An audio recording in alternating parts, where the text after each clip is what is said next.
Hello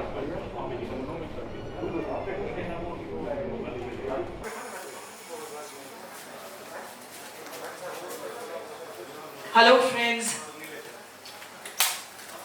thank you so much for braving the rain and for being here with us today. Welcome to this public meeting. We have a large lineup of wonderful people, speakers, so I will not waste very much more time. Just to say thank you for being here in large numbers, also especially to our friends in the media. The questions before us are very, very straightforward today. और ये वही सवाल हैं जो कई मर्तबा पूछे जा चुके हैं और आज दोबारा पूछने की ज़रूरत है.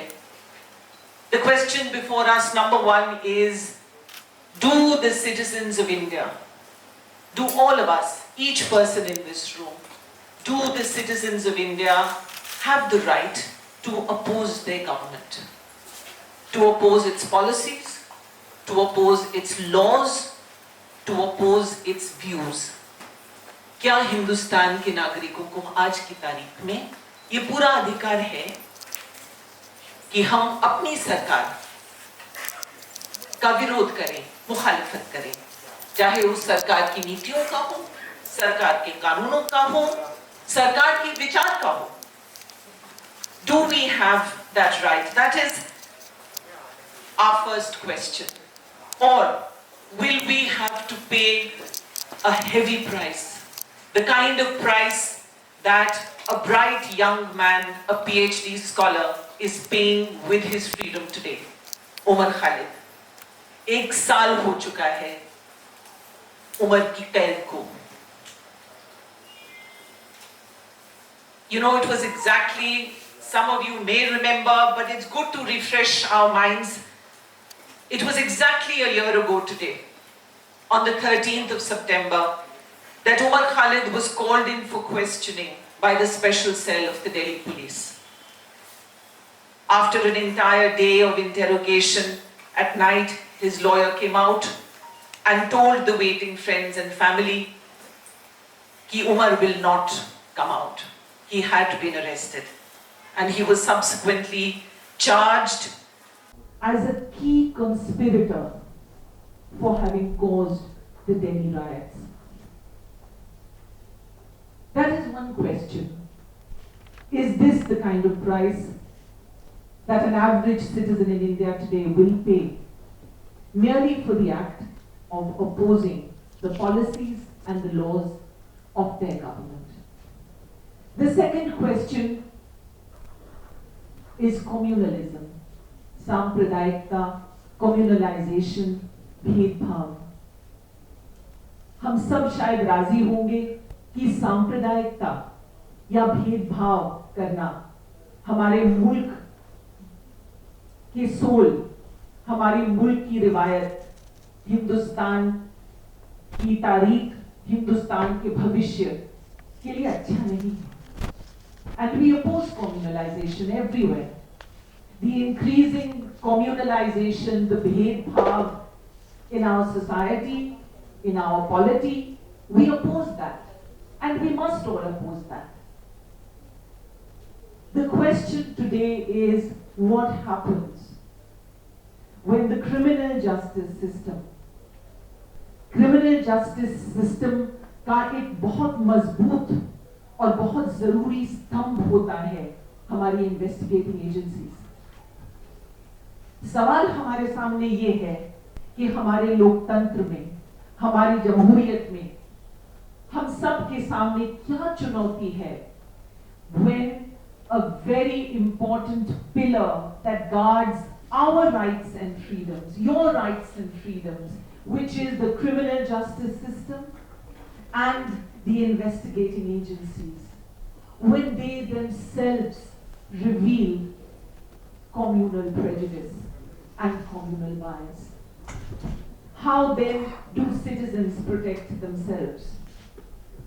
What happens to our rights and freedoms when the criminal justice systems, investigative agencies themselves become communal? And what happens to Umar Khalid's rights and freedoms? Because friends, please think look deep down in your hearts. 1 hour of each 24-hour day and 1 day of each 365-day year is too much precious freedom for a citizen to lose because they are charged and jailed with something they clearly did not do. What was clear a year ago when Umar Khalid was first arrested, and it's become clearer and clearer to more and more people, and it became even clearer a few weeks ago जब उसकी bail की सुनवाई चल रही थी, that the real reason Umar Khalid was arrested was because he was articulate. He openly traveled all over India. जब शाहीन बाग का movement peak पर था, दिसंबर, जनवरी, फरवरी के महीने में उसने पुरजोर शाहीन बाग मूवमेंट को सपोर्ट किया. CAA, NRC, NPR के खिलाफ जहां जहां बुलाया गया वहां वो खुशी से गया और उसने अपने विचार वहां व्यक्त किए. That is the reason that Umar Khalid was imprisoned a year ago, because he stood up, he was unafraid, and he did what should be our right, my right, and your right. He opposed a law of this government. And not just that, he opposed many policies of the government. He stood against the views of this government.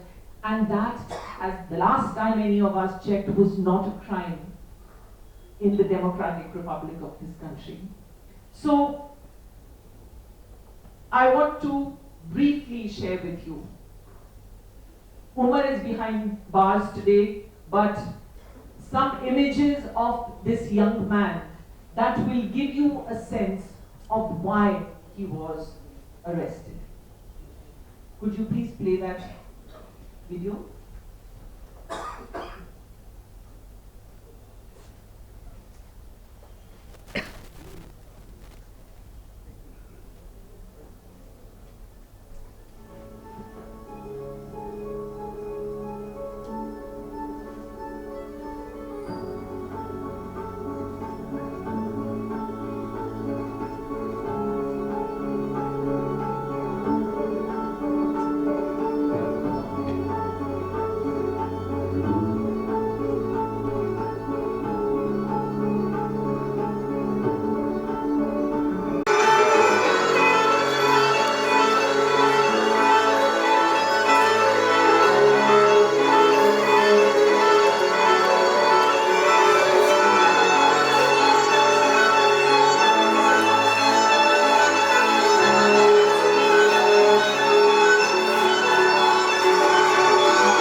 How many more days? How many more days to justice?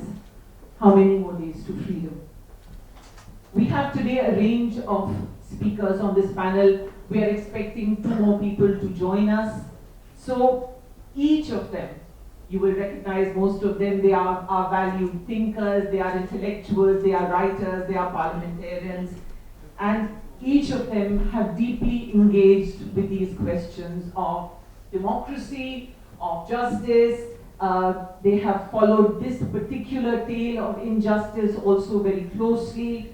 And I hope that today we will at least reach towards some answers and some hope.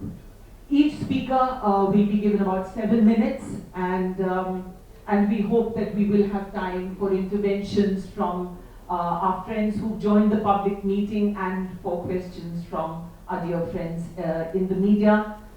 First, to place Umar Khalid's arrest in some kind of context, I first call Dr. Saida Hamid to share her views. Dr. Saida Hamid, as you know, is a former member of the Planning Commission, a former member of the National Commission for Women. She is a scholar, a writer, and a women's rights activist.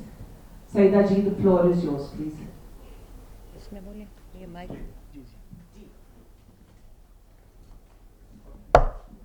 इसको हटा दें यहाँ।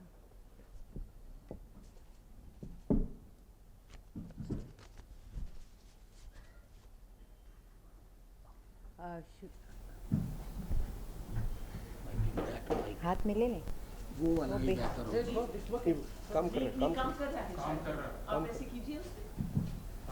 Hello bend over करूं जरा नजदीक कर दीजिए। नहीं उससे नहीं हाथ से नहीं अगर ले लिया जाए हाथ में ले लिया जाएगा।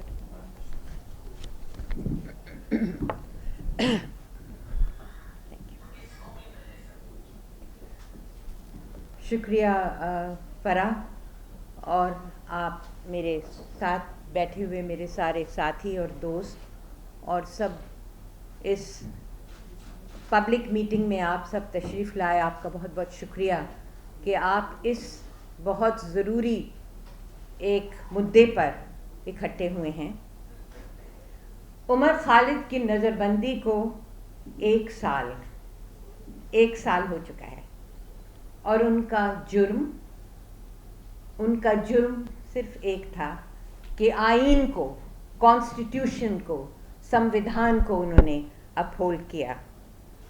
CAA, NRC, NPR के ख़िलाफ़ उन्होंने आवाज़ उठाई। साथियों, उनका जुर्म वो अमरावती की तकरीर थी जिसमें उन्होंने शाहीन बाग की औरतों को सलाम किया था और गांधी जी के नक्श कदम पर चलने की ताकीद की थी। शाहीन बाग जो मेरे घर से सिर्फ 2 किलोमीटर की दूरी पर है, एक ऐसा मोहल्ला जिसका नाम गुमनाम था।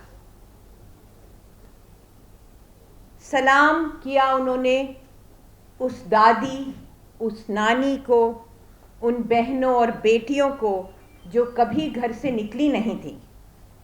और जब जामिया मिलिया इस्लामिया, जिसके बारे में उन्होंने बहुत कुछ कहा, जब उस पर पुलिस ने स्टूडेंट्स पर लाठी, टीयर गैस और हर तरह की तशद्दुद तोड़ा था, उस वक्त there was a miracle that happened at that time। और वो एक मोजिज़ा था, हम उसको मोजिज़ा कहते हैं कि उस वक्त वो औरतें घर से निकलीं और 101 दिन 101 days over 3 months सख्त सर्दी के दिनों में, जब सर्दी शबाब पर थी, वो औरतें शाहीन बाग में बैठी हुई थी। ये कभी नहीं हुआ था। ये एक ऐसी मूवमेंट थी, एक ऐसी खूबसूरत मूवमेंट थी, एक ऐसी करेजस मूवमेंट थी जो दुनिया भर में फैल गई, मगर उसने शायद स्टेट के दिल को दहला दिया कि आखिर मुसलमान औरतों में इतनी हिम्मत कैसे हुई कि वो आके जामिया मिलिया के अतराफ की बस्ती में, शाहीन बाग में आके बैठ गईं और उठने का नाम ही नहीं लेती थी। और इसी बात को उन्होंने अमरावती में उठाया था उमर खालिद ने। मुझे याद है 15 दिसंबर को मेरे घर में बहुत से स्टूडेंट्स आए थे। उसमें हर्षमंदर साहब आए थे जिन्होंने जाके स्टूडेंट्स के सामने कुछ बातें कही थी, जिसको बाद में पुलिस ने उसको बहुत तोड़ मरोड़ के पेश किया। मेरे एक साथी रियाज अहमद यहाँ बैठे हैं, उनको इस कदर मुश्किल हुई थी पहुँचने की, रेख्ता से आ रहे थे वो जामिया, और उनके ऊपर एक क़यामत गुजर गई थी वहाँ आते आते। सरकार को दोस्तों मुसलमानों का उभरना बहुत खलता है, बहुत खलता है। चाहे जैसे फराह ने कहा, एक नौजवान पीएचडी करे और सरकार से सवाल और जवाब करने की हिम्मत करे, ये बहुत खलता है। जब दादियाँ और नानियाँ they take on the state, उस वक्त Jamia had become a theatre of art. पूरे जामिया की दीवारों में, गेट नंबर 7 में, गेट नंबर 5 में पूरे आर्ट के नमूने थे, और शाहीन बाग एक खिलता हुआ फूल था। मगर उसके बाद आपने ये देखा, हमने तो कम से कम देखा, हम वहाँ रहते हैं, कि उन दीवारों पे चूना पोत दिया गया, उनकी सारी खूबसूरती को चूने ने ढक दिया, और शाहीन बाग को पूरी तरह से मिसमार कर दिया गया। It was totally destroyed. Shaheen Bagh had become the fountain head of इनकलाब। वो एक ऐसा इनकलाब था जो दुनिया में यूनिक था।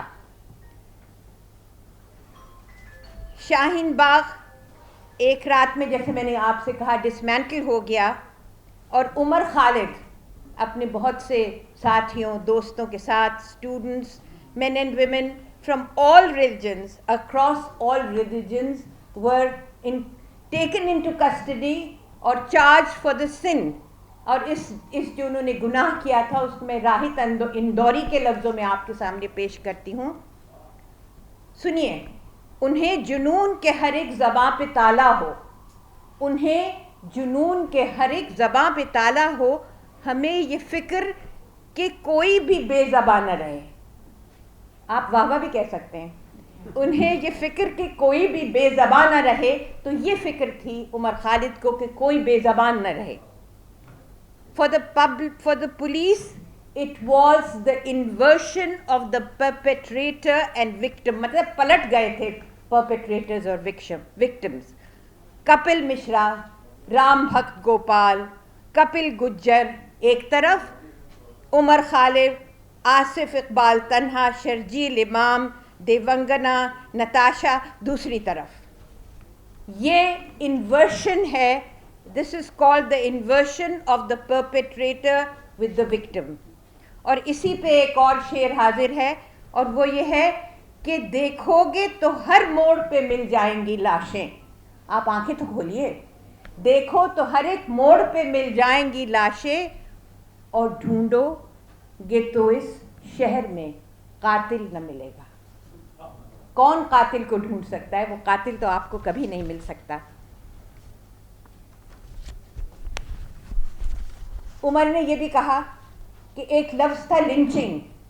आज जो बच्चे, जो बिल्कुल गांव के बच्चे हैं, सबकी ज़बान पे लिंचिंग का लफ्ज़ चढ़ गया है, क्योंकि हमारे तसव्वुर में, हमारे ख़याल में, in our mind, the images that rise in our mind are Mohammad Akhlaq, Tabrez Ansari, पहलू खान, और कितने इमेजेस हमारे दिमाग में उभरते हैं।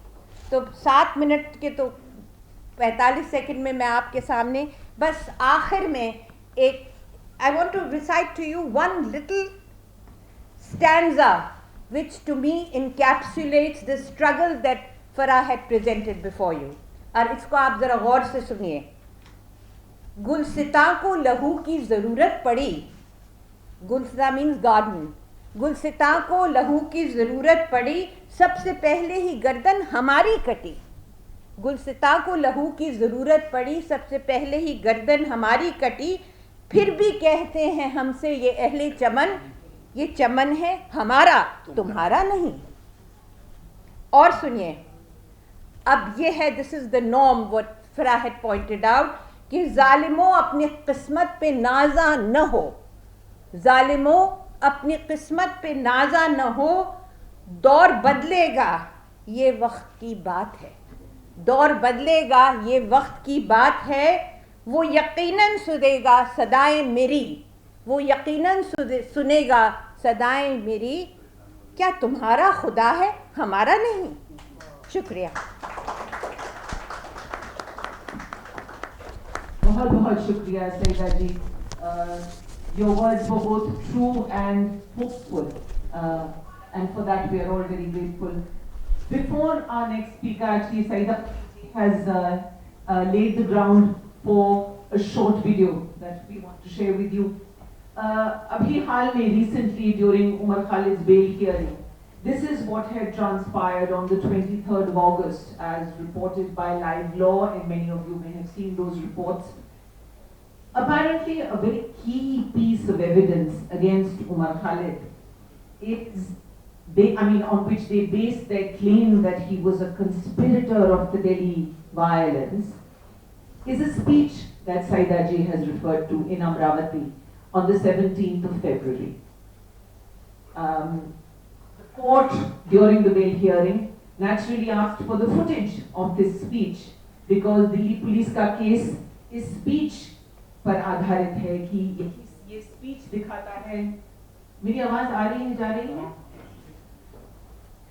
कि उमर खालिद ने षड्यंत्र रचा था दिल्ली दंगे करवाने का। पुलिस का जवाब ये आया कोर्ट में कि भाई हमारी तो फुटेज रिपब्लिक टीवी और न्यूज 18 से थी। कोर्ट ने कहा भाई रिपब्लिक टीवी से मांगा जाए। रिपब्लिक टीवी ने कहा, और ये उमर खालिद के वकील प्रदीप पायस ने कोर्ट में, अब मैं कोट कर रही हूं, प्रदीप पायस ने पढ़ा with reference to the notice from the court. This is the reply from Republic TV. The footage was not recorded by our camera person. It was tweeted by Mr. Amit Malviya. And to quote one of our friends and a leading intellectual, ने ये पढ़ा, what a lovely case. The prosecution depends on the police. The police depends on television channels. The television channels depend on tweets by BJP leaders. The BJP leader depends on a doctored video. No one checks the original speech, and as a result, Umar Khalid is in Tihar for over 1 year. We play for you now a few minutes. That was a 21-minute speech that Umar had given. और हम कुछ आपको 7-8 minute वो आज दिखाना चाहते हैं। आप प्लीज उसमें क्रिमिनलिटी खुद अपनी कानों से सुनिए, अपनी आंखों से खोजिए, और आप कहेंगे भाई आपका भी तो 7 मिनट है, आप भी डॉक्टर कर रहे हैं वीडियो। तो हमारी सफाई सिर्फ ये है कि एक पब्लिक मीटिंग में जहां बहुत से स्पीकर्स हैं, समय का अभाव है, हम पूरी 20-21 मिनट की स्पीच नहीं दिखा पा रहे, but in the press release that you will get at the end of this press conference, there is a link. It is on YouTube. Please, tasalli se listen to every word of that speech. This is our claim in the interest of transparency. Listen to the entire speech, but first listen to just a few minutes of what Umar Khalid actually said at Amravati on the 17th of February. Could you please play it now? और इस सभा में शामिल आप तमाम मेरे भाई, बुजुर्ग, नौजवान और बच्चे, आप सब लोगों को, आपके जज्बे को, इस सरकार, इस हुकूमत के खिलाफ अपने हक और अधिकार के लिए लड़ने के जज्बे को मैं इस मंच से इनकलाबी सलाम पेश करता हूँ, क्रांतिकारी इस्तकबाल पेश करता हूँ। मैं शुक्रिया अदा करता हूँ उन औरतों का, उन माओं का, उन बहनों का, उन नानियों का, उन दादियों का, कि पिछले 2 महीने में जब जुल्म की इंतहा हुई, जब ये एहतजाज शुरू हुआ, और सबसे पहले जामिया मिल्लिया इस्लामिया अलीगढ़ मुस्लिम यूनिवर्सिटी में एहतजाज शुरू हुआ 15 दिसंबर की वो रात, जो दर्दनाक रात, जब जामिया मिल्लिया इस्लामिया में पुलिस ने घुस के लाइब्रेरी में घुस के छात्रों को मारा, पीटा, टेयर गैस चलाई, कुछ लोगों के हाथ टूटे, एक छात्र की आंख हमेशा के लिए चली गई, पूरे इलाके में डर का माहौल था। एक बंदूक का इस्तेमाल कर रहे थे उस रात वो, उस बंदूक को बोलते हैं स्टन ग्रेनेड। वो जब बंदूक चलती है तो बहुत जोर से आवाज आती है, ऐसा लगता है कि धमाका हो रहा है, ऐसा लगता है कि बम फट रहा है। तो उस दिन वो स्टन ग्रेनेड चला रहे थे और पूरे इलाके में ऐसी आवाजें आ रही थी जैसे बम फट रहे थे। पूरे इलाके में टेयर गैस फैल चुकी थी। अगर आप 2 बाहर निकलेंगे तो आपके आंखों से आंसू निकलने लगते थे, इतना आंसू गैस छोड़ा था। उस टाइम ग्रेनेड के धमाकों से, उनके आंसू गैस की गोलों से वो इलाके में आतंक का माहौल था। वो इलाका रात के 11-12 बजे तक लोग सड़कों पर रहते हैं, लेकिन उस रात 7 बजे पूरा इलाका वीरान हो गया था, लोग घरों में मौजूद थे। हम कुछ लोग जब वहां पुलिस स्टेशन गए ये बोलने के लिए, पुलिस से ये रिक्वेस्ट करने के लिए, दरखास्त करने के लिए कि आप आइए अपनी इस पूरे कहर को रोकिए, तो पुलिस स्टेशन ने बाहर अपना दरवाजा बंद कर दिया और हम उनको सुनने से इनकार कर दिया। उस डर के माहौल में, उस आतंक के माहौल में अगर किसी ने हिम्मत करी बाहर निकलने की, तो उसी रात वो शाहीन बाग की गाड़ियों ने करी और जाके उस हाईवे का चक्का जाम किया, हमने रास्ता दिखाया। जितना शुक्रिया अदा किया जाए उन औरतों का, उन नानियों का, उन दादियों का, वो कम है। उन्होंने कोशिश करी पिछले 2 महीने में शाहीन बाग को डराने की, शाहीन बाग को दबाने की, शाहीन बाग को बदनाम करने की, लेकिन उन्होंने जितनी शाहीन बाग को दबाने की कोशिश करी उतना ही ज्यादा शाहीन बाग उभर कर आया और देश के अंदर में एक शाहीन बाग खड़ा हो चुका है। वो नहीं दबा सकते। जाने मिलियन सामने का इतिहास, हमारा इतिहास देश के लिए कुर्बानी देने का इतिहास है। हमारा इतिहास देश की आजादी के लिए लड़ने का इतिहास है। और अगर इस आजादी पे जो आजादी जामिया इस्लामिया और देश के वो तमाम स्वतंत्रता सेनानी और देश के वो तमाम लोग जिन्होंने देश की बुनियाद रखी, हमारा संविधान को बनाया, अगर उस संविधान पे अगर हमारे देश में आज आएगी तो अपने स्वतंत्रता सेनानियों की तरह आज हम अपनी आजादी को, अपने लोकतंत्र को और अपने संविधान को बचाने के लिए खड़े होंगे। अगर लाठियां बरसानी है तो बरसाइए, गोलियां चलानी है तो चलाइए, जेल में डालना है तो डालिए, हम कुर्बानी देने को तैयार हैं। हम हिंसा का जवाब हिंसा से नहीं देंगे, हम नफरत का जवाब नफरत से नहीं देंगे। अगर वो नफरतें फैलाएंगे तो हम उसका जवाब प्यार से देंगे। अगर वो डंडा चलाएंगे तो हम तिरंगा उठाकर लहराएंगे। अगर वो गोली चलाएंगे तो हम संविधान को हाथ में लेकर अपने हाथ को बुलंद करेंगे। अगर वो जेल में डालेंगे तो सारे जहां से अच्छा हिंदुस्तान हमारा, गाते गाते हम हंसते हंसते जेल चले जाएंगे, लेकिन इस देश को आपको बर्बाद करने देंगे। महात्मा गांधी की बात हो रही है। 2019 जिस साल ये कानून आया, ये काला कानून आया, वो महात्मा गांधी का, उनके जन्म दिवस का 150वां साल था। और हमारा देश एक ऐसा देश बना कि जिसको हम फादर ऑफ द नेशन बोलते हैं, जिसको हम बापू बोलते हैं, उसके हत्यारे को, जो आजाद भारत का पहला आतंकवादी था नाथूराम गोडसे को देशभक्त बोलने वाले इंसान को महात्मा गांधी के 150वें सालगिरह के दिन, 150वें सालगिरह के साल उस इंसान को अपने देश की संसद में भेजा। और उन लोगों ने जो गोडसे प्रेमी है, हमारे संसद का इस्तेमाल करके महात्मा गांधी का जो विजन था, जो कल्पना थी भारत को बनाने की, उसकी धज्जियां उड़ाने की कोशिश करी है। तो अगर आपने कोशिश करी है तो हम महात्मा गांधी की कसम खाते हैं कि अब ये हमारी जिम्मेदारी, हमारा कर्तव्य है आपको हराना। 2019 में आप सीए लेकर आए होंगे, लेकिन 2020 में हम सीए को खत्म करेंगे। इस देश को बचने नहीं देंगे। आप जितना बांटना चाहे हम इस देश को बचने नहीं देंगे। बहुत कुछ और हुआ है इस पिछले 2 महीने में। एक तरफ वो देश को बांट रहे हैं और हम तमाम लोग इसमें बिजी हैं कि देश को कैसे बचाया जाए, लेकिन इस बीच में वो देश को बेच भी रहे हैं। एक पूरा बजट निकल गया, उस बजट में कोई चर्चा नहीं हुई। एलआईसी जिसे जीवन बीमा मिलती थी, उसका निजीकरण शुरू हो गया, उसमें कोई चर्चा नहीं हुई। रेलवे को बैठ रहे हैं, उसमें कोई चर्चा नहीं हुई। बजट में शिक्षा और स्वास्थ्य का बजट काट दिया, उसमें चर्चा नहीं हुई। फूड सिक्योरिटी का बजट काट दिया, उसमें चर्चा नहीं हुई। ये देश के लोग भूखे हैं। पूरी दुनिया में अगर सबसे ज्यादा कुपोषित बच्चे हैं, जो कुपोषण का शिकार बनते हैं और कुपोषण के चलते मर जाते हैं, पूरी दुनिया में अगर कोई देश है जिसको सबसे ज्यादा कुपोषित बच्चे हैं तो अनफॉर्चुनेटली हमारा देश है। देश में इतने सारे लोग अभी भी भूखे सो रहे हैं। ग्लोबल हंगर इंडेक्स में, मतलब दुनिया में भूखमरी के इंडेक्स में 119 देशों में 100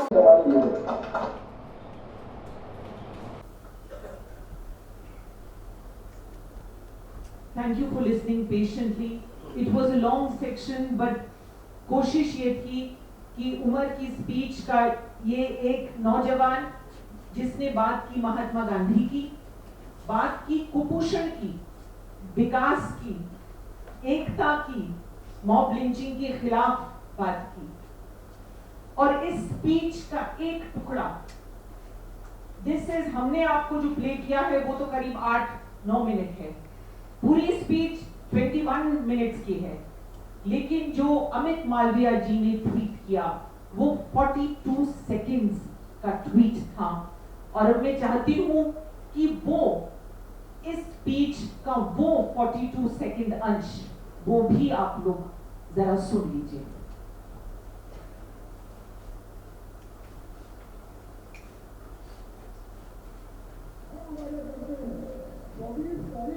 जब गवर्नमेंट का हिंदुस्तान आएंगे तो हम ये बताएंगे कि हिंदुस्तान के प्रधानमंत्री और हिंदुस्तान की सरकार हिंदुस्तान को बांटने का काम कर रही है, महात्मा गांधी के दुश्मनों की धज्जियां उड़ा रही है, और ये बताएंगे कि हिंदुस्तान की आवाम हिंदुस्तान को हुक्मरान के साथ लड़ रही है।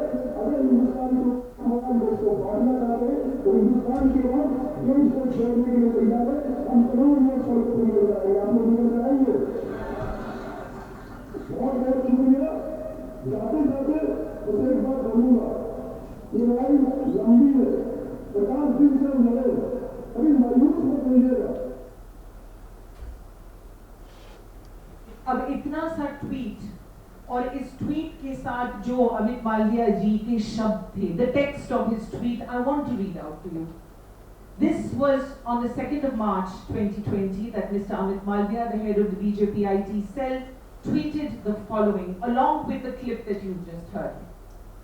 Umar Khalid, already facing sedition charges, gave a speech in Amravati on 17th of February where he exhorted a largely Muslim audience to come out on the streets in huge numbers when Trump arrives in India on the 24th. Pause. Was the violence in Delhi planned weeks in advance by the Tukde gang? Question mark.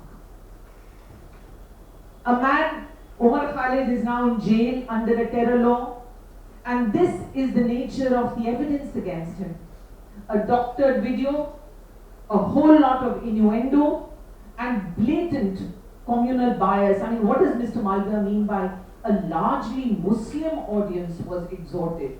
I mean, so what on earth is wrong with being a Muslim or a Hindu or a Christian audience in this country? This is the context, and this is the evidence that the Delhi police has tried to present in a court. I would now like to ask Siddharth Varadarajan, one of our leading journalists, known The Wire. He's the founder and editor of The Wire. It is known for honest journalism above all else. Siddharth, this is the context, and we'd like to hear what you have to say. Thank you very much. Thank you very much for organizing this event and inviting me to speak. I'll speak in English. We are here to mark 1 year since the incarceration of Umar Khalid. And the story of this past year, the story of this past year is not just the story of the gross misuse of police powers to persecute innocent men and women for their non-violent political opposition to government policy, but it is also the story of a massive cover-up to allow the guilty of the Delhi riots of 2020 to get away with their crimes scot-free. And it's impossible to separate these two. A collateral benefit to the police from this misuse of police power to persecute the innocent has also been their attempt to rewrite the history of the anti-CAA protest, a protest that was hailed around the world precisely for its peaceful nature, precisely for its ability to draw out onto the streets sections of the population that had hitherto remained aloof from political activity of any kind. The Muslim women of Shaheen Bagh served as an inspiration for men and women, not just in other parts of Delhi, but also in Uttar Pradesh, in Bihar, in Tamil Nadu, Kerala, Maharashtra, across India. Here was an example of a new form of political organizing and political opposition. New not because it was peaceful, because for the past 70 years, Indians in one way or the other have been protesting peacefully against government policies that they oppose. So it was not the peaceful nature of Shaheen Bagh that marked it out, but the fact that the protest was a grassroots effort that did not involve the leadership of any political party. It was spontaneous. There was no hand of mobilization from the communist parties or other opposition parties, those who have traditionally been involved in these kinds of protests. This was something that arose spontaneously from amongst the people. And in the absence of political experience, in the absence of political direction, in the absence of any history of their own in engaging directly with the Indian state and its policies, they turn to the one lodestar or the one guide which exists for every citizen of this country, which is the Constitution of India. In all the years as a journalist that I have been looking at popular protest, covering it, this was perhaps the first time that one saw the foregrounding of the Constitution, one saw the reading of the preamble of this Constitution in public events, a preamble that the rulers of India would much rather the people of India forgot about, let alone attached any value to, emerged on the streets of Delhi as a guiding light for people who were facing the prospect of a new legal regime in which their rights as citizens was being undermined, their sense of belonging was being jeopardized. And it is this remarkable movement which captured the imagination of people across India and the world. So when the Delhi police charge sheet, and I would really urge people to devote some time and read these ridiculous documents and try to understand the convoluted logic and the way in which facts have been assembled and presented and twisted. So one of the arguments being made in these charge sheets is that the purpose behind the riots of Delhi, because their thesis was that the masterminds were the anti-CAA protesters themselves.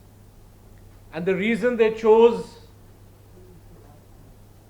to have riots and violence on the eve of Donald Trump's visit was to spread propaganda against the Narendra Modi government and highlight the anti-CAA cause worldwide. Well, dear Dil Ka Police, the headlines of the world media from the end of December 2019 were full of this radical, innovative, democratic, peaceful protest of the women of Shaheen Bagh. It didn't need any additional push to attract media attention. And one of the other absurdities, I think it's there even in the charge against Umar Khalid, is that he took part in a meeting to plot riots for the arrival of Donald Trump. But this meeting took place even before the visit of Donald Trump had been publicly announced by either the government of India or the government of the US. I didn't mean to go into the crazy facts because I think this video itself demolishes the core essence of the bogus police case against Umar Khalid. And if you were to look at the cases against every one of the other accused, you will find similar compelling evidence which shows how the police has been wrong-footed. But I began by saying that the purpose is not just to persecute innocent protesters, but also to let the guilty scot-free. And the reason why this narrative linking the anti-CAA protest to the Delhi riots has been promoted by the police, and why they stick to it in the face of so much of contradictory and opposing evidence, is because that is the only way to avoid actually arresting and prosecuting those violent men and women who are part of the Hindutva ecosystem in the national capital region, whose speeches and activities in the run-up to Donald Trump's visit and in the run-up to the violence which finally took place in Delhi is clearly an indication of their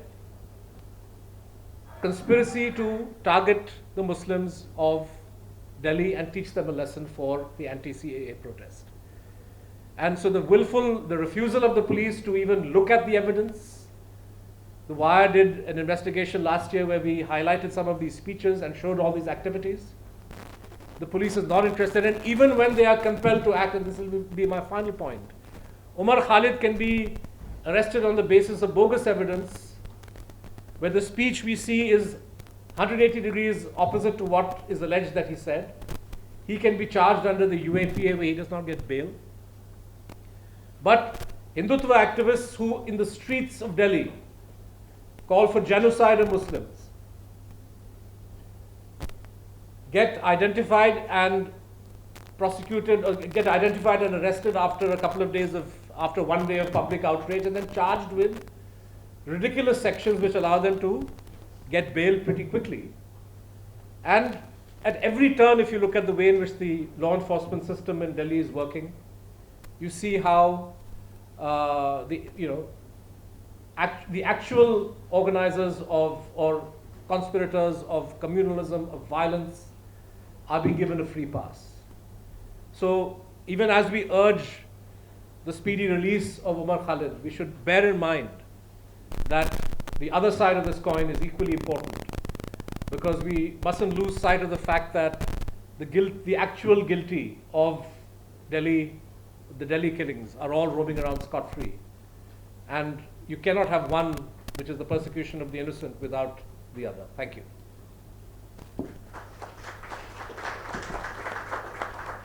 Thank you so much, Siddharth, for that reminder. Without further ado, we are talking about the law, we are talking about the kind of evidence that is actually placed before our courts today. It is my pleasure to now please ask Prashant Bhushan ji to give his remarks. Prashant Bhushan does not need an introduction. He is one of India's finest leading human rights lawyers and always on the right side of justice. Prashant Bhushan. Thank you. Thank you, Farah. You want to double second? All the mics are here. No, that's okay. आज उमर खालिद के arrest हुए 1 साल हो गए और anti-CAA protest के करीब 1.25 साल हो गए। जैसा सिद्धार्थ ने बताया कि ये एंटी-सीएए प्रोटेस्ट एक एग्जेम्पलरी प्रोटेस्ट थे, जिसमें कोई पॉलिटिकल पार्टी का कोई हैंड नहीं था, जिसमें दादियों ने, खासकर महिलाओं ने बढ़कर अगुवाई करी, और जिसमें इस देश के बहुत बढ़िया उमर खालिद जैसे, नताशा नरवाल जैसी, देवांगना खालिद जैसी बहुत जिनको हम कहते हैं सबसे पब्लिक स्पिरिटेड यूथ ने उस प्रोटेस्ट की मदद करी। ये प्रोटेस्ट एग्जेम्पलरी कई मायने में थे। एक तो ये कि बिल्कुल नॉन वायलेंट थे, दूसरा इसमें संविधान को पढ़ा जा रहा था, संविधान लोगों को, यंग बच्चों को संविधान का मतलब समझाया जा रहा था, प्रियम्बल पढ़ा जा रहा था सब जगह। और ये प्रोटेस्ट थे एक ऐसे कानून के खिलाफ जो कई मायने में संविधान के खिलाफ था। देखिए, पहली बात तो ये सीए का कानून है, ये एनआरसी से जुड़ा हुआ है, और अमित शाह ने ये बात बार बार दोहराई कि ये दोनों जुड़ी हुई चीज़ें हैं। उन्होंने बोला हम पहले एनआरसी लाएंगे, फिर सीए का इस्तेमाल करेंगे, मतलब, और ये खुल के बोला उन्होंने, बंगाल वगैरह में खुल के ये बात बोली कि एनआरसी से तो हम जो फॉरेनर्स, जो उनके माइंड में मुसलमान, उनको हम बाहर करेंगे, उनको सिटीजन्स रजिस्टर से बाहर करेंगे, और फिर अगर कोई हिंदू या नॉन मुसलमान लोग छूट गए, उनको हम सीएए के द्वारा वापस ले आएंगे। क्योंकि सीएए का कानून 3 तरह से डिस्क्रिमिनेटरी था। पहला, उसमें ये लिखा था कि हम सिर्फ 3 देशों के रेफ्यूजीज को हिंदुस्तान में सिटीजनशिप देंगे, अफगानिस्तान, बांग्लादेश और पाकिस्तान से जो आए हैं। अरे, श्रीलंका से इतने रेफ्यूजी आए हैं, उनको क्यों नहीं? म्यांमार से आए हैं, उनको क्यों नहीं? फिर उसमें लिखा था कि जो लोग रिलीजियस परसिक्यूशन से आए हैं, सिर्फ उन्हीं को देंगे। अरे, म्यांमार से एथनिक परसिक्यूशन से आए हैं, श्रीलंका में भी एथनिक परसिक्यूशन से आए हैं, श्रीलंका से, उनको क्यों नहीं? दूसरे देशों में से भी एथनिक परसिक्यूशन से आए हैं, उनको क्यों नहीं? और फिर उसमें ये लिखा था कि हम सिर्फ गैर मुस्लिम समुदाय से जो लोग आते हैं, उन्हीं को सिटीजनशिप देंगे। तो बिल्कुल संविधान के खिलाफ था, डिस्क्रिमिनेटरी था। और इसलिए ये प्रोटेस्ट हुए, क्योंकि खेल सबको समझ में आ रहा था। हमने देखा था कि एनआरसी का आसाम में क्या हुआ, किस तरह से इसको इम्प्लीमेंट किया गया, कि जो गरीब लोग हैं, जिनके पास ये सब दस्तावेज नहीं होते, उनसे कहा जा रहा था कि तुम सिटीजनशिप सर्टिफिकेट लेकर आओ, तुम ये लेकर आओ, तुम वो लेकर आओ।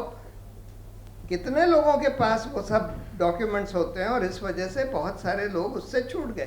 खैर, आसाम में तो हिंदू भी छूट गए, मुस्लिम भी छूट गए। ये सब देखने के बाद भाजपा ने ये चाल चली कि अच्छा, अब हम सीए लाएंगे, जिससे कि जो हिंदू छूट जाएंगे उनको हम वापस सिटीजनशिप दे सकें, कम से कम ये एश्योरेंस दे सकें। तो और उसके बाद इन लोगों ने, ये कपिल मिश्रा और ये ठाकुर, इन लोगों ने बिल्कुल वीडियो पर, टीवी पर ऐसे ऐसे भड़काऊ भाषण दिए कि गोली मारो सालों को, वगैरह वगैरह, जो कि बिल्कुल क्लियरली विजिबल है, दंगा भड़काने के लिए। और दंगा भड़काने के भी, दंगे भड़काना और पार्टिसिपेट करने के भी वीडियोस अवेलेबल हैं। और पुलिस का भी रोल उनमें दिख रहा है कि पुलिस वाले भी, एक बेचारा जमीन पे पड़ा हुआ है, उसको मार रहे हैं कि तुम जय श्री राम बोलो, कि पुलिस वाले सीसीटीवी कैमरे तोड़ रहे हैं। लेकिन उसके बाद वही पुलिस जो दंगाइयों की मदद करती है, जो हमला करती है बिल्कुल इनोसेंट लोगों पे, वही पुलिस इन्वेस्टिगेशन शुरू कर देती है। इसीलिए सुप्रीम कोर्ट ने जब पुलिस रिफॉर्म्स का जजमेंट दिया था, तो बोला था कि कई तरह के पुलिस रिफॉर्म्स होने चाहिए। उसमें एक पार्ट ये भी था कि इन्वेस्टिगेशन और लॉ एंड ऑर्डर पुलिस को सेपरेट होना चाहिए। क्योंकि जो लोग लॉ एंड ऑर्डर का काम कर रहे हैं वो कई बार उन्हीं ऑफेंसेस में इन्वॉल्व होते हैं और फिर वही पुलिस उसका इन्वेस्टिगेशन करे, और यही हुआ यहाँ पर। और जिस तरह से उमर खालिद या नताशा नरवाल जैसे बिल्कुल हिंदुस्तान के सबसे फाइनेस्ट पब्लिक स्पिरिटेड एक्टिविस्ट, इनको टारगेट किया गया और मुसलमानों को टारगेट किया गया, लगता है बिल्कुल क्लियरली लगता है कि पुलिस को जो ब्रीफ दी गई थी वो एकदम क्लियर थी कि सबसे पहले तुम इन एक्टिविस्ट को टारगेट करो जिन्होंने इन प्रोटेस्ट को मदद दी या किसी तरह से भी उसको हेल्प किया, और फिर तुम मुसलमानों को टारगेट करो जिससे कि हम ये कह सकें ये कि मुसलमानों ने यह दंगा कराया। इसीलिए योगेंद्र यादव ने बोला था कि ये पुलिस का इन्वेस्टिगेशन नहीं था। This is not an investigation into a conspiracy. It is a conspiracy to frame innocent people and allow the guilty to go scot-free in the guise of an investigation. ये हुआ है यहाँ पर, और इसीलिए अभी तो खैर बहुत सारे दिल्ली के कोर्ट्स ने कम से कम 20 जजमेंट्स या ऑर्डर्स ऐसे आए हैं जिससे कि दिल्ली पुलिस की पोल खुलती चली जा रही है। बार बार दिल्ली के कोर्ट्स ने ये आदेश दिए हैं कि भाई ये क्या इन्वेस्टिगेशन तुम लोगों ने किया, बिल्कुल बोगस इन्वेस्टिगेशन। और इसलिए अब ये ज़रूरी हो गया है कि जिन पुलिस अफसरों ने ये इन्वेस्टिगेशन किया उनकी जवाबदेही तय होनी चाहिए, उनको सज़ा मिलनी चाहिए, और जो लोग जिन्होंने उनको ये ऑर्डर्स दिए, इसमें कोई डाउट नहीं है मेरे माइंड में कि अगर इसमें इन्वेस्टिगेशन होता है इस कॉन्स्पिरेसी में जो पुलिस ने रची, जो पुलिस और उनके पॉलिटिकल मास्टर्स ने रची कि भाई तुम इन एक्टिविस्ट को फ्रेम करो, तुम इन मुस्लिम्स को फ्रेम करो और इन लोगों को जाने दो, अगर इसमें इन्वेस्टिगेशन होता है तो इनके जो पॉलिटिकल मास्टर्स हैं उनका रोल साफ साफ आएगा। दिल्ली पुलिस सीधी अमित शाह के अंडर है। तो कई चीज़ें होने की ज़रूरत है। एक तो खैर ये यूएपीए का कानून बिल्कुल गैर संवैधानिक है, इसको ख़त्म होना चाहिए। बहुत सारे रिटायर्ड जजेस ने हाल में एक सेमिनार में ये बात बोली थी कि बिल्कुल ये गैर संवैधानिक है, इसको ख़त्म होना चाहिए। दूसरी बात, पुलिस रिफॉर्म्स जो सुप्रीम कोर्ट ने ऑर्डर करे थे कई साल पहले, अब तो 15 साल हो गए, एग्जैक्टली 15 साल हो गए। 15 साल पहले सुप्रीम कोर्ट ने 2006 में ऑर्डर किया था कि ये सारे 6 तरह के रिफॉर्म्स होने चाहिए, वो अभी तक इम्प्लीमेंट नहीं करेगा। इसकी भी जवाबदेही तय होनी चाहिए, इम्प्लीमेंट होने चाहिए, और जिन लोगों ने उसको इम्प्लीमेंट नहीं किया इनकी जवाबदेही तय होनी चाहिए। और ये सारे जो ये पुलिस ऑफिसर्स जो इसमें इन्वॉल्व हैं, पुलिस ऑफिसर्स और जो इनके पॉलिटिकल मास्टर्स जो इन कॉन्स्पिरेसी में इन्वॉल्व हैं, इन सब की जवाबदेही तय होनी चाहिए। इन्हीं शब्दों के साथ मैं अपनी बात खत्म करता हूँ।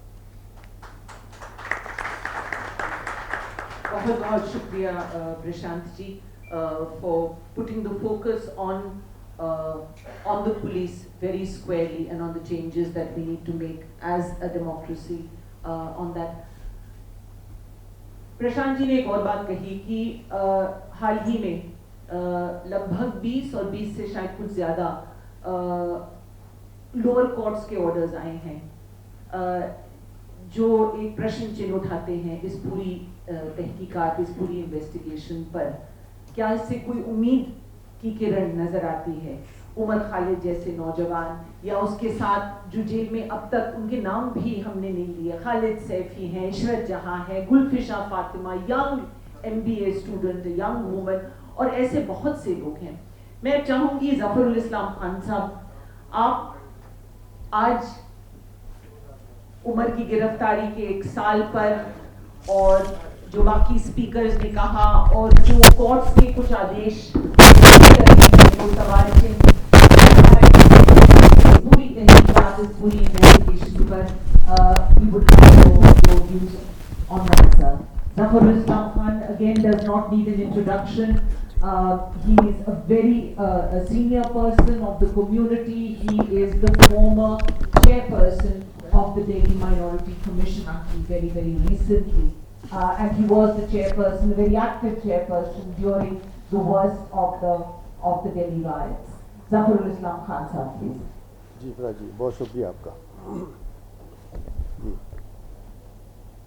आप लोगों ने बहुत सी बातें सुन ली कि किस तरह से सीए या एंटी सीए जो मूवमेंट चल रही थी उसके जो एक्टिविस्ट थे उनको फंसाने की किस तरह कोशिश की गई, और किस तरह जो फसाद यहाँ हुए थे दिल्ली में उनमें विक्टिम्स को बाकायदा कॉन्स्पिरेटर और प्लानर्स और क्या क्या बनाने की कोशिश की गई।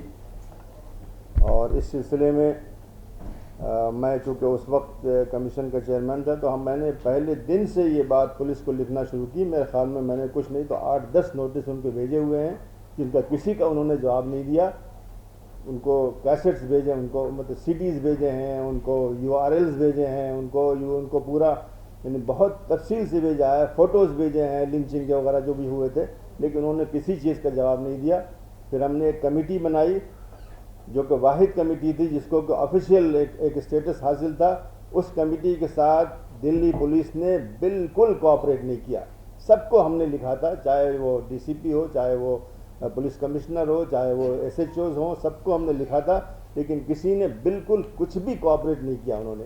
उसके बाद भी वो रिपोर्ट आई जो कि इस वक्त तक मैं समझता हूँ शायद वाहिद रिपोर्ट है जो कि इस सिलसिले में कुछ ऑफिशियल उसकी हैसियत है। लेकिन पुलिस इस वक्त जो है दिल्ली हाई कोर्ट में जा चुकी है ये कहने के लिए कि ये ऑर्डर दिया जाए कि इस रिपोर्ट को किसी भी कोर्ट में पेश न किया जाए। ये अजीब व गरीब बात है। अगर आपके पास सारे हक़ाइक़ मौजूद हैं तो आपको डर किस बात का है? तो लेकिन ये अजीब व गरीब बात है। तो ये एक बहुत ही बुनियादी, इस सारे मसाइल में एक बहुत ही बुनियादी मसला ये है कि एक हाई लेवल जुडिशियल इंक्वायरी होनी चाहिए जो कि अभी तक नहीं हुई है। इस सिलसिले में मैंने गवर्नमेंट को लिखा था लेकिन उन्होंने इस पर कुछ भी नहीं किया। उसके बाद ही हमने वो कमेटी बनाई थी। तो ये चीज़ आज भी इसकी ज़रूरत है ताकि दूध का दूध और पानी का पानी हो जाए, जो कि बहुत ही ज़रूरी है। इसके अलावा मैं ये भी सोचता हूँ कि हमने यानी कुछ लोगों के नाम बहुत ज़्यादा आ रहे हैं और उमर खालिद के बहरहाल जो मुस्तहिक भी हैं आ रहे हैं, लेकिन कुछ लोग हैं जिनका के नाम इसमें नहीं आ रहा है, उनका भी आना चाहिए। जैसे कि इशरत जहाँ हैं, जैसे कि ताहिर हुसैन है, इनका नाम बाहर कर दिया गया कि ये लोग पॉलिटिकल लीडर्स थे, ये लोग इलेक्टेड लीडर्स थे, इसलिए ये लोग इसमें नहीं आते। ये अजीब गरीब लॉजिक है, मेरी समझ में नहीं आता। वो भी उसी तरह फंसाए गए हैं जिस तरह के दूसरे फंसाए गए हैं। तो उनको भी मैं समझता हूँ किसी तरह से हम लोगों को अपने उसमें लेना चाहिए डिस्कोर्स में कि ये भी जो है ये लोग बेचारे हैं जिनके ऊपर फोकस होना चाहिए। एक और बात यह है कि 692 FIRs हैं जिनके ऊपर कुछ भी अमल नहीं हुआ है। तो इस पर भी जो है चाहे कोर्ट्स के ज़रिए चाहे पॉलिटिकल जो भी एक्टिविटी के ज़रिए इस पर ज़ोर होना चाहिए कि ये कैसा है कि इतने सब जो है पुलिस ने 1829 पर्सन को गिरफ़्तार किया है। 755 FIRs जो उन्होंने लॉन्च किए हैं उसमें, लेकिन उसमें एक बहुत बड़ी खला ये हो गई जो कि बार बार कोर्ट्स में भी आ गया है कि बहुत से FIRs को उन्होंने दूसरे FIRs में क्लब कर दिया।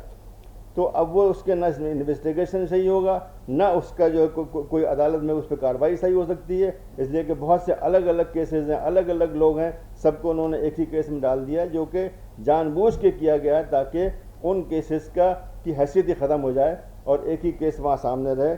तो इस चीज़ को भी हमारे सामने बार बार जो आना चाहिए कि ये जो है बहुत ही गलत था। लोकल जो विक्टिम्स हैं उन पर भी कोई नज़र नहीं हो रही है, ये भी मैं देख रहा हूँ।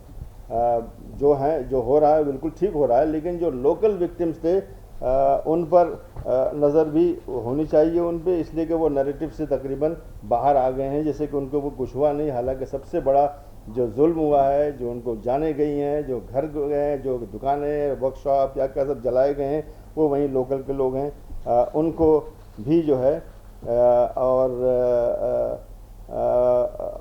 वहाँ से लोकल जो लोग थे 1800 लोग गिरफ्तार हुए हैं, जिसमें तकरीबन बराबर मुस्लिम हिंदू दोनों हैं। लेकिन मैं समझता हूँ कि सब के सब मुलज़िम नहीं होंगे, उसमें मुसलमान भी कुछ बहुत से हैं जो कि इनोसेंट हैं, ऐसे हिंदू भी बहुत से हैं जो कि इनोसेंट हैं।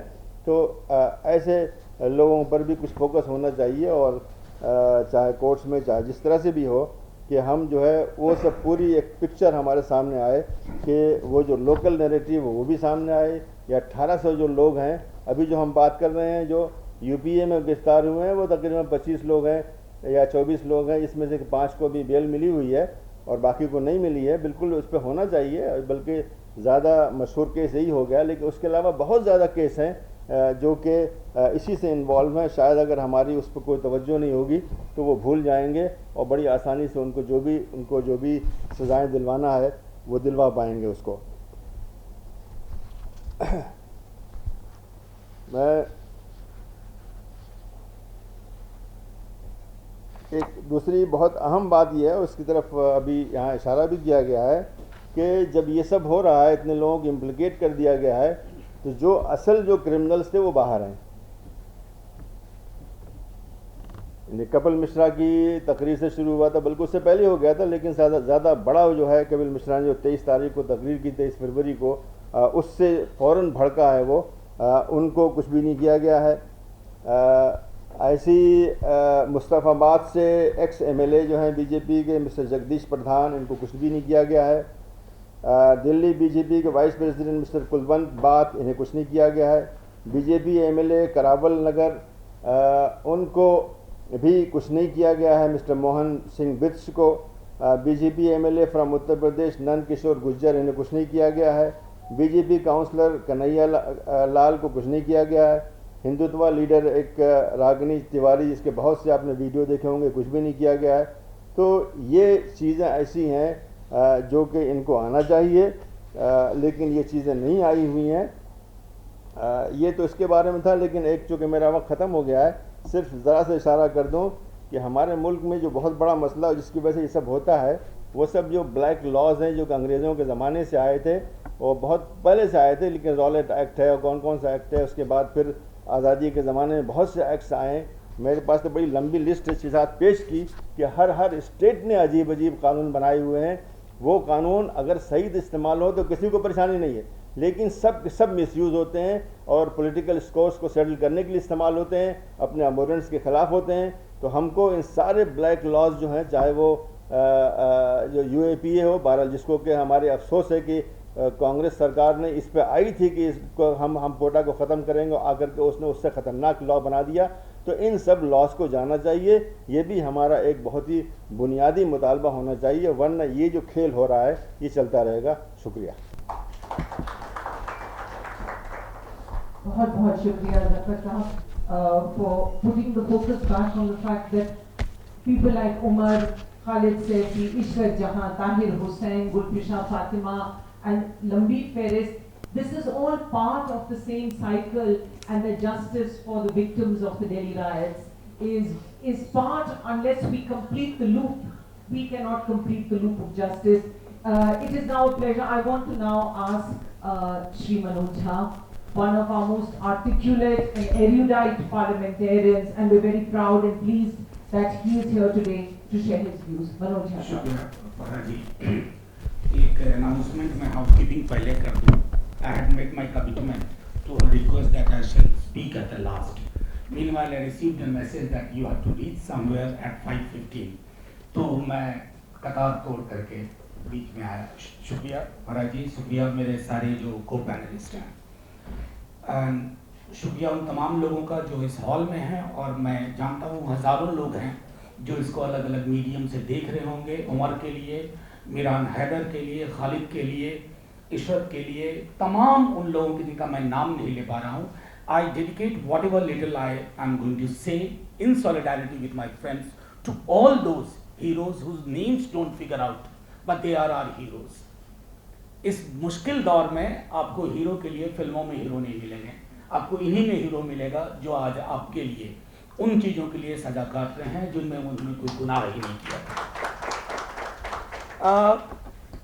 कई सारी चीज़ें हैं, मैं सिर्फ संक्षेप में एक दो बातें कहूँगा। There have been two moments in recent parliamentary history, मैंने कई अपने साथियों से शेयर किया है। When the CAA was passed, I still remember the day I had come back home dejected. We have lost the plot of this nation.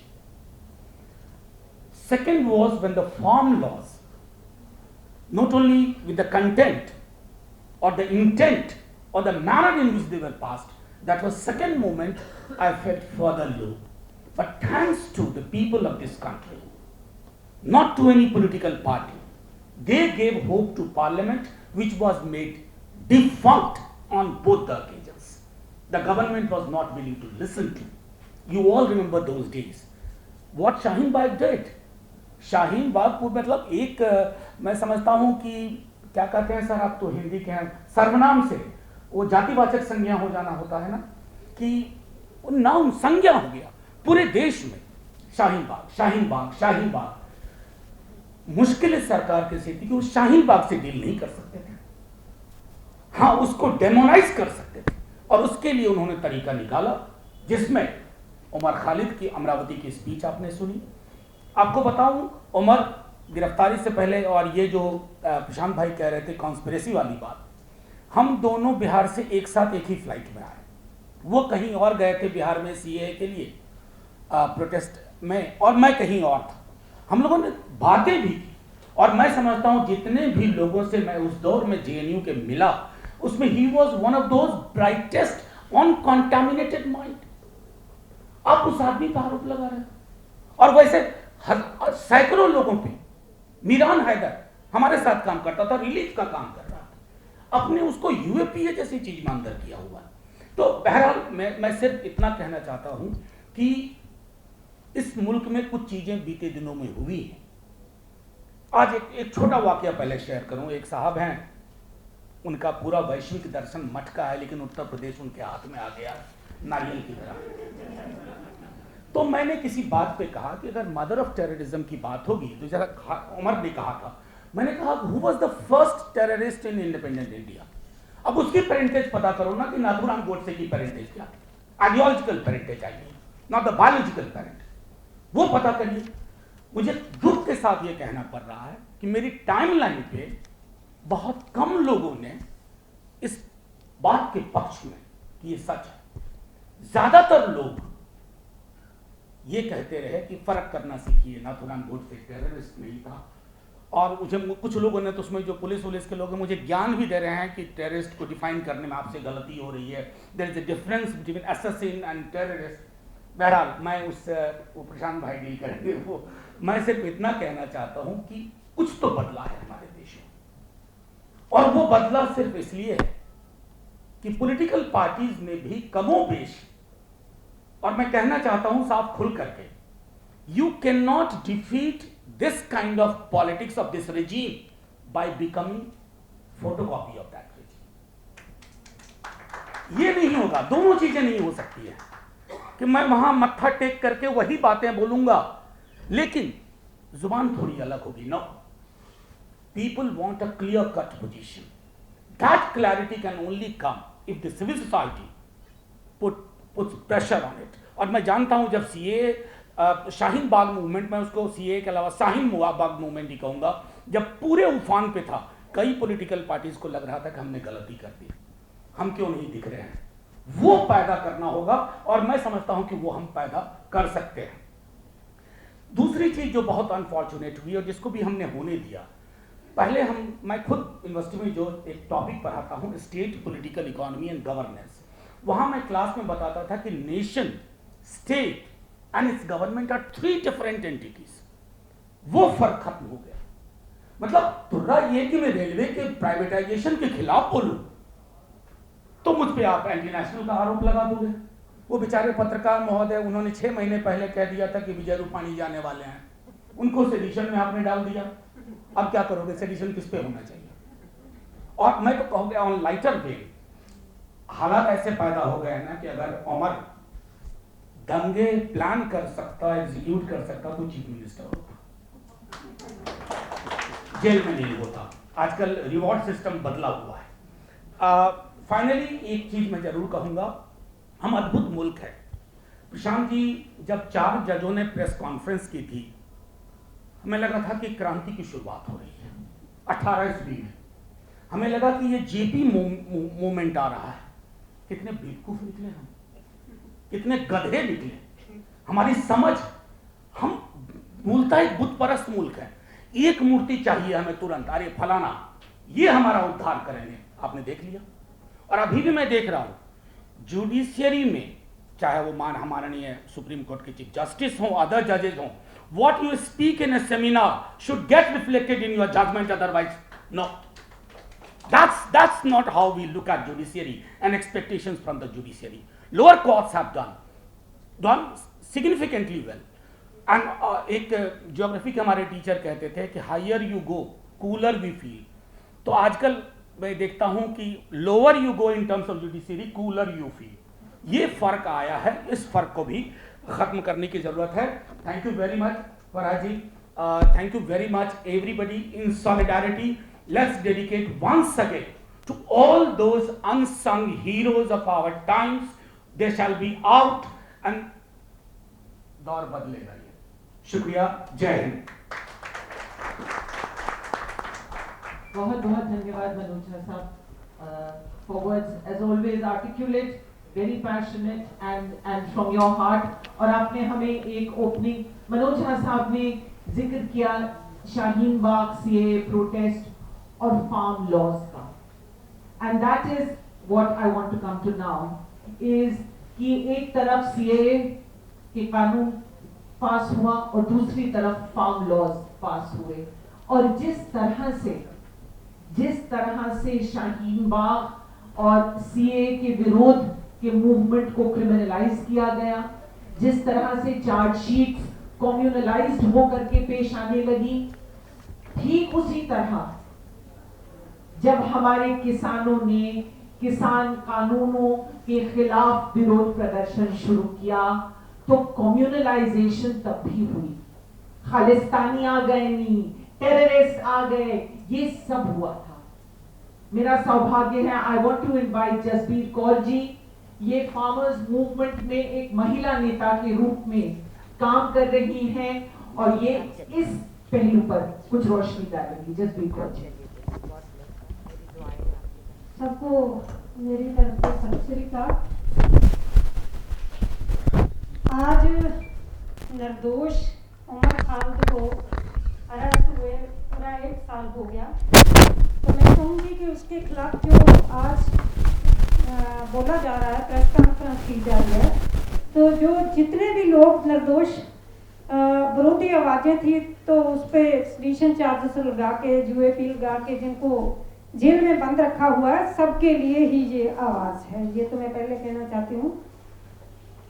और दूसरा है कि जो भी बोलेगा सरकार के खिलाफ, क्योंकि 2018 में इन्होंने यूएपीए में बहुत अमेंडमेंट करके इसको सख्त बना दिया, एनआईए को बहुत सारी पावर दे दी गई, तो इसलिए दी गई क्योंकि सरकार तो जानती थी कि जो पॉलिसीज या जो कानून लाएंगे वो लोग विरोधी होंगे आने वाले समय में, तो लोग विद्रोह करेंगे, बगावत करेंगे, लोग बोलेंगे, तो उनको कैसे मतलब ये कानून लगा के जेल में बंद करना है।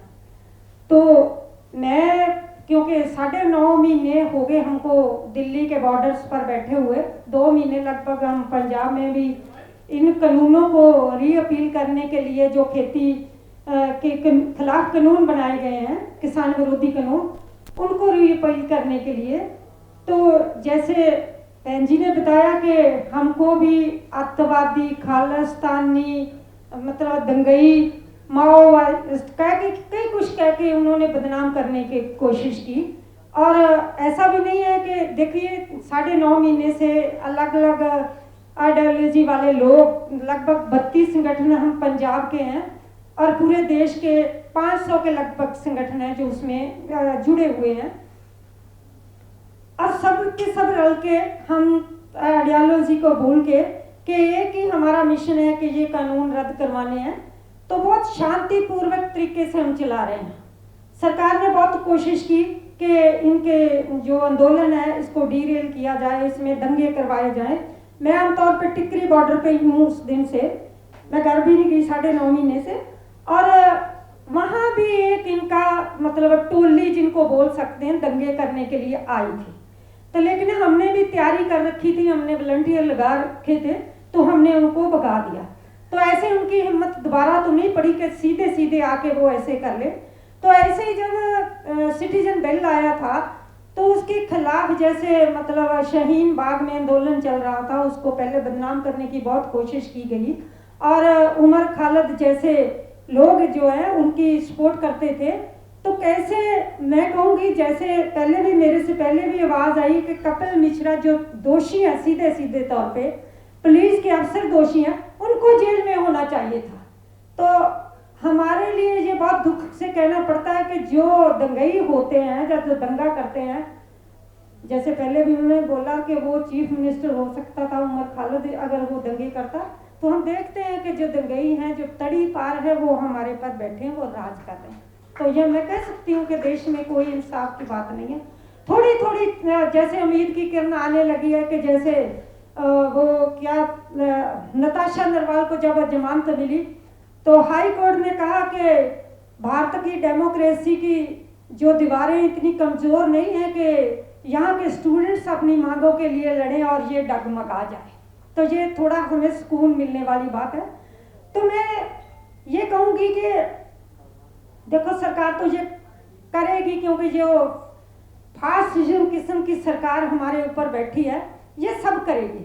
तो हमको 10 महीने लगभग हो गए बैठे हुए कि ये 3 कानून रद्द करो, और सरकार जान गई है कि 2024 में हम दोबारा सिंहासन पे नहीं आएंगे, पार्लियामेंट में नहीं बैठ पाएंगे। तो उन्होंने पहले भी 7 साल में बहुत मतलब जितना पब्लिक सेक्टर था, जितनी पब्लिक संपत्तियां थी, उसको बेचा है, और अब नए नए नाम लेके वो स्कीमें लाते हैं, जैसे वो मोनेटाइजेशन पाइपलाइन स्कीम। आम लोगों को समझ नहीं आती, हमको भी समझ नहीं आती, क्योंकि मैं भी किसानी परिवार में से हूँ। तो हम वो लोग हैं जिनको अनपढ़ माना जाता है, जट गवार या जाट जिनको गवार हैं, लेकिन हमने एक उदाहरण बना दी। एग्जाम्पलरी आंदोलन हमने किया है, बहुत शांतिपूर्वक, बहुत लंबा आंदोलन किया है।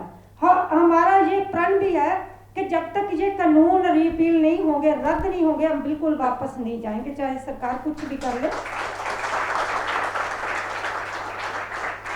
600 से ऊपर हमारे लोग शहीद हो गए। करनाल भी उन्होंने लोगों को मार के भी देख लिया, जैसे वो सब आप जानते हो कि कैसे एक अफसर ने जो भी किया, तो एक लोग की जान लेके भी उन्होंने देख लिया। और 7 तारीख को करनाल में जब रखा गया दोबारा अपनी मांग को लेके कि हम सेक्रेटेरिएट में जाएंगे कि उस जो SDM है उस पर कार्रवाई हो सक, तो आप मान नहीं सकते इतनी बड़ी गिनती में लोग आए थे, खास तौर पे युवा लोग।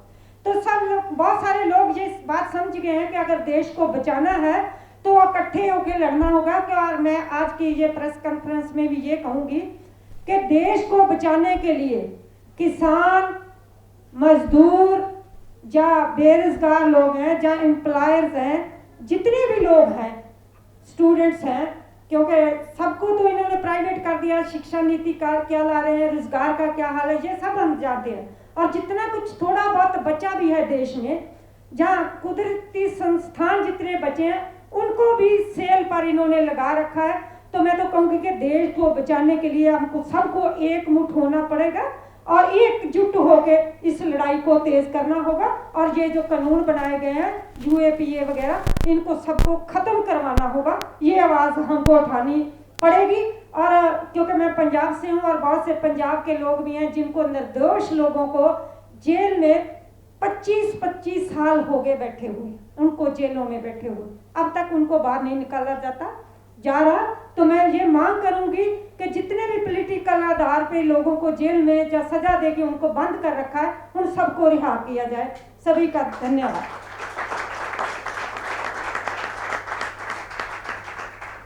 बहुत बहुत धन्यवाद जसबीर कौर जी।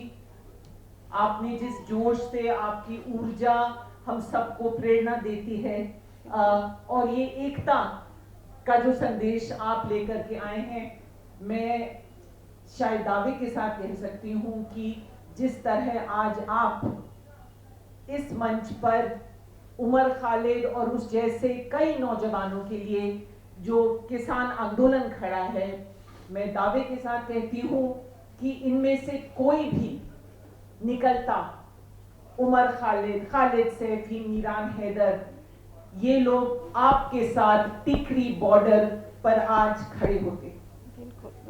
ये भी अपनी एकता बेशक जताते. And I say this with some confidence that Umar would have been there. As you heard from his speech, his concerns were not just minority rights. They are legitimately also minority rights, but he was concerned about development, about the direction we were taking economically. And you can see that reflected in his words. Our last speaker for this public meeting, and it is a great pleasure. I have not heard and met Bharat for a very, very long time. Bharat Bhushan, a very senior journalist, a highly respected columnist. Bharat, the floor is yours, and I truly hope you leave us with some hope.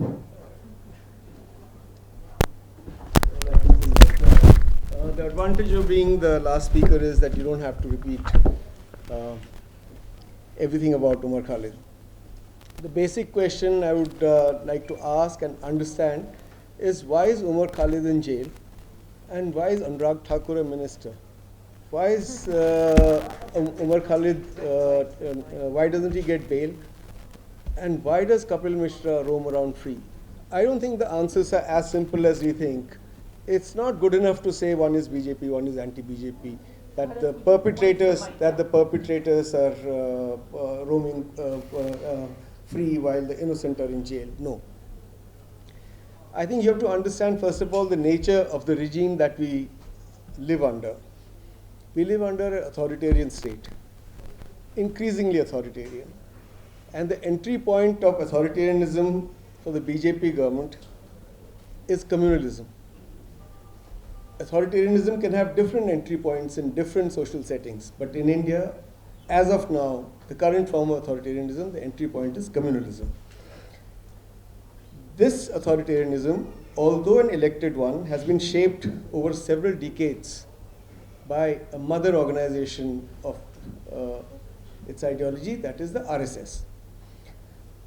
It has done so through its grassroots organizations, through its grassroots campaigns for Hindu nationalism, and that Hindu nationalism is based on Islamophobia and on the belief that Islamic conquerors came and destroyed Hindu society, Hindu culture, Hindu religion, Hindu economy. Whatever was good in Hinduism was destroyed by Islamic conquerors. Now, if this project of Hindu nationalism is to succeed, it needs both internal and external enemies. Because it's a constant war. You have to launch a permanent war against that enemy to realize this dream. The internal enemy are the Muslims of India. The external enemies are, sometimes it is Pakistan, sometimes it is Bangladeshi Muslims, other times it's the Taliban in Afghanistan. Anybody who speaks for the rights of Muslims or is seen to be speaking for the rights of Muslims is also an enemy. So Umar Khalid is primarily in jail because, despite claiming that he was not a practicing Muslim, he has announced it several times, he was seen to be speaking for the rights of India's Muslims. He was speaking for the Indian Constitution, but if you see what he was doing through ideological glasses, he was seen as speaking for the rights of Indian Muslims. He was trying to uphold India's secularism, which goes against the notion of a Hindu Rashtra. And because he saw Indian secularism as a people's project, not something given in a book called the Constitution of India, and he was making it a people's project, he was more of an enemy. His cardinal sin, the primary sin, was that he attended a meeting in JNU where people said that Afzal Guru had been hanged unjustly. Now you only have to read the Supreme Court judgment. My friend Prashant will tell you, was Supreme Court upholding any law when it said that the collective conscience of society demands a death sentence? I mean, have I made the Supreme Court of India the contractor for my consciousness? Have you done so? What business do they have talking like this? So there are any number of people in this country who will raise questions about Afzal Guru's death. But Afzal Guru was a Muslim, Kashmiri, and who fixed him? The same Devinder Singh, who was caught recently, the superintendent of police, who's out on bail now, who was actually taking a terrorist along with him. So one wonders what was going on. So it seems either something is rotten with the conscience of India today or something is rotten in the judiciary, but let that be. The primary reason is this. An authoritarian state needs an enemy that identifies the enemy, and Umar Khalid is one of those enemies. The second reason why Umar Khalid is in prison is because BJP feels most threatened, the RSS feels most threatened by a new crop of secular, modern and constitution waving young leaders emerging in India through people's movements. He's in prison for the same reason why Devangana Kalita was in jail, or Asif Iqbal Tana, Natasha Narwal, Miran Haider, Safura Zargar, Khalid Saifi, etc., etc. They're all in prison, are being subjected to a judicial process to break their spirit because they feel threatened by this leadership. The BJP project is not threatened by politicians. It's not threatened by people who counter Jai Shri Ram by saying Jai Mata Di in Vaishno Devi. No. They know how to manipulate these institutionalized political parties, including the left. They feel threatened by non-institutionalized leadership that was emerging. And this is what frightens them. They are threatened by these educated, articulate youngsters emerging out of rights movements, asserting constitutionalism and secularism, because they challenge their own leadership crop that they're nurturing. Those khaki shortwalas who come from shakhas and who wield lathis and wave pistols at people. I mean, given a choice, who are people going to choose? Some idiot waving a gun who's uneducated, someone waving a lathi, or someone who argues with them intellectually about their rights. So they want to clear the ground for their own idiots so that they are not threatened. The future generation of Hindutva leadership in quotes, is protected. The Sangh Parivar also realizes that these new leaders, they are not scared of them, that their agenda is completely different from the Hindutva agenda. They stand for religious pluralism. They take it for granted. They want a secular India. They want justice for Dalits. They want justice for marginalized people, for tribals. They want gender justice. They want ecological justice. The Sharavi wanted ecological justice. So all kinds of new areas are coming up. They're coming up with a new agenda which is attractive to their generation. So they're not, and these people are not scared. They're least scared of these geriatric Brahmins sitting in Nagpur trying to convert this country into a Hindu Rashtra. They don't care a damn for them. And that is the big challenge. And that is why people like Umar Khalid and others are in jail. A related reason why Umar Khalid is in jail is because he represents a generation of social and political activists who are not conformists, who cannot be bought, by giving them a ministership or giving them loaves and fishes of office. They do not see any single individual as their great leader, irrespective of the length of his beard. They're their own leaders. They have their own mind. Fourthly, I think Umar Khalid is in jail because of the media, because of people like us. Since 2014, the Indian media has got completely transformed. It's become the cheerleader of an authoritarian regime and revels in it. You only have to switch on TV and see for yourself. It's like looking at yourself in the mirror as a media person that, look, what have you become? And this media runs on the agenda set by BJP's IT cell, and BJP IT cell's agenda is set by its ideological masters.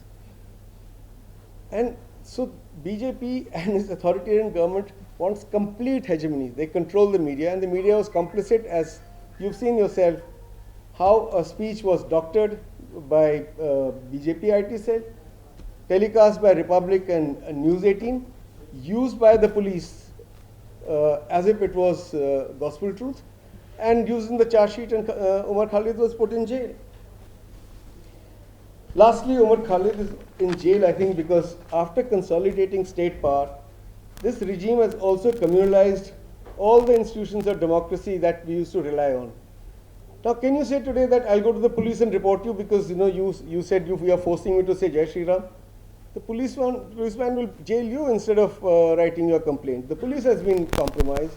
Parts of judiciary have been compromised. Election Commission has been compromised. CBI has been compromised. Name an institution that has not been Hinduized. So you can brandish, if you are a Hindutva adherent, you can brandish a pistol at peaceful protesters and nothing happens to you. In fact, you get invited to their meetings in Karnal and saying, please address the people and tell us what you did in Delhi and what they can do in Patodi. So what we are faced with today is actually authoritarianism from above and it's massive support from below. So you have people sending signals from above and you have this huge reserve army of Hindu militants who are willing to use coercion, who are willing to use force, who are willing to use abuse against people. Now, am I exaggerating? See, in Umar Khalid's case, the state subjects him to a judicial process, excruciating process, puts him in jail. And when he was out, somebody goes and tries to assassinate him and says that this is a gift I want to give to India on 15th of August, on its Independence Day. So you're facing a very different kind of authoritarianism, both from above and also from below. Now, lastly, while I do not wish anybody to go to prison, the fact is, for political people, prison is also an education. And I say this because I recently heard Devangana Kalita and Natasha Narwal in a seminar on prisoners in South Asia. And what these two young girls said about the prison system, it's what function it plays in a society, and what prisons are and what they can become, was quite amazing. I was deeply, deeply impressed. And I said, they had the time to analyze their situation. They're thinking people. You can imprison a body, you can't imprison a thinking mind. And they've come out much more mature, much more thoughtful. And I'm sure the same thing will happen to Umar Khalid. Now, people might say that Hindutva forces have captured societal discourse in India, but that's not true. You know it and I know it, that public opinion has not been completely won over. And it is thanks to activists like Umar Khalid and others of his ilk that this has not happened. It could have happened very easily. They've prevented, they've been the wall between this discourse and an alternative discourse. So I'm sure Umar Khalid will be free soon. But when he's out of prison, I hope he will continue to build the solidarity that is needed to challenge the forces that are intent on destroying India's constitution and India's secularism. And that's why I'm glad that Ms. Kaur was here and we're talking about that kind of solidarity. It will not be that this battle will not be won by only student leaders. It will be led by these youngsters, but it cannot be won unless you join hands with tribals, Dalits, Muslims, farmers, all other oppressed and marginal sections of this society, which this regime is intent on subjecting to oppression, marginalizing them and finishing them. Thank you.